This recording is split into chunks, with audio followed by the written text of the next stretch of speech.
Hi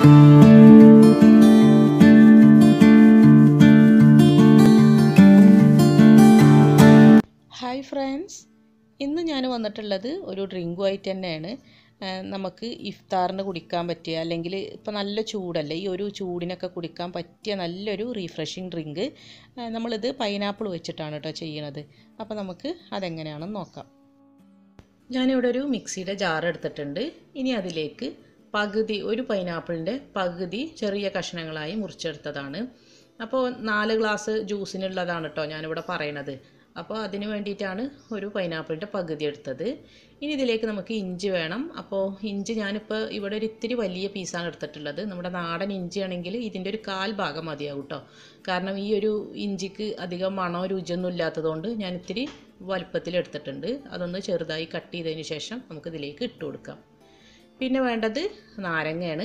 ഒരു വലിയ നാരങ്ങ, അതിൻ്റെ കുരുവും തൊലിയൊക്കെ കളഞ്ഞ് എടുത്തതാണിത്.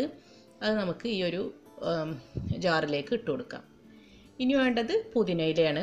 അപ്പോൾ നമുക്ക് ഇത്രയും വേണ്ടെങ്കിൽ ഇതിൻ്റെ ഒരു പകുതി ചേർത്താൽ മതി. ഞാനിപ്പോൾ ഇത്രയും എടുത്തിട്ടുണ്ട്. അത് നല്ല ഫ്രഷ് ആയിട്ടില്ല പുതിനൻ്റെ ഇല കിട്ടുകയാണെങ്കിൽ അതായിരിക്കും കേട്ടോ നല്ലത്. നല്ല ഫ്രഷ് ആയിട്ടില്ല തന്നെ വേണം. ഇനി നമുക്ക് പഞ്ചസാര ചേർത്ത് കൊടുക്കാം. അപ്പോൾ ഞാനെടുത്ത പൈനാപ്പിളിന് അധികം മധുരമില്ലാത്തതുകൊണ്ട് ഞാൻ ഇത്തിരി കൂടുതൽ പഞ്ചസാര ചേർക്കുകയാണ്. നമ്മുടെ നാടൻ നല്ല മധുരമുള്ള പൈനാപ്പിളൊക്കെ കിട്ടുകയാണെങ്കിൽ ഇത്രയും പഞ്ചസാര ആവശ്യം വരില്ല. ഇനി ഇതിലേക്ക് നമുക്ക് ആവശ്യത്തിന് ഐസ് ക്യൂബ്സും പിന്നെ ഇത്തിരി വെള്ളം കൂടെ ചേർത്തിട്ട് നന്നായിട്ട് അങ്ങോട്ട് അരച്ചെടുക്കുക. ബാക്കി വെള്ളം പിന്നെ ചേർത്താൽ മതി. അപ്പോൾ നന്നായിട്ട് അരച്ചെടുത്തിട്ടുണ്ട്. ഇനി ഇത് അരിച്ചെടുക്കാം. നല്ല അരച്ച ഈ ഒരു ഇതിൽ ഇത്തിരി ആ ഇഞ്ചിൻ്റെയും പൈനാപ്പിളിൻ്റെ ഒക്കെ ചെറിയ ചെറിയ പീസസൊക്കെ ഉണ്ടാവും. അപ്പോൾ അതൊക്കെ അങ്ങോട്ട് അരിച്ചെടുക്കാം. അപ്പോൾ ഇതാ അത്രയേ ഉള്ളൂ. നമ്മുടെ പൈനാപ്പിൾ ജ്യൂസ് ഇവിടെ റെഡി ആയിട്ടുണ്ട്. നല്ലൊരു റിഫ്രഷിങ് ഡ്രിങ്ക് തന്നെയാണിത്. അപ്പോൾ എല്ലാവരും ഇതൊന്ന് ട്രൈ ചെയ്ത് നോക്കൂ കേട്ടോ. എപ്പോഴും നമ്മൾ പൈനാപ്പിൾ ജ്യൂസ് അടിക്കണ പോലെ ആവില്ല. ഇതിനൊരു ഇത്തിരി പുതിനൻ്റെ ടേസ്റ്റും നല്ലൊരു നാരങ്ങയുടെ ഒക്കെ ടേസ്റ്റൊക്കെ ആയിട്ട് നല്ലൊരു ഡ്രിങ്കാണ്. പിന്നെ അവസാനമായിട്ട് വേണമെങ്കിൽ നമുക്കിതിലേക്ക് കുറച്ച് കസ്കസ് വെള്ളത്തിലിട്ടതും കൂടെ ചേർത്ത് കൊടുക്കാം. ആ കറുത്ത കസ്കസ് ഉണ്ടല്ലോ, അതെല്ലാവർക്കും അറിയുന്നതന്നെ ആയിരിക്കും.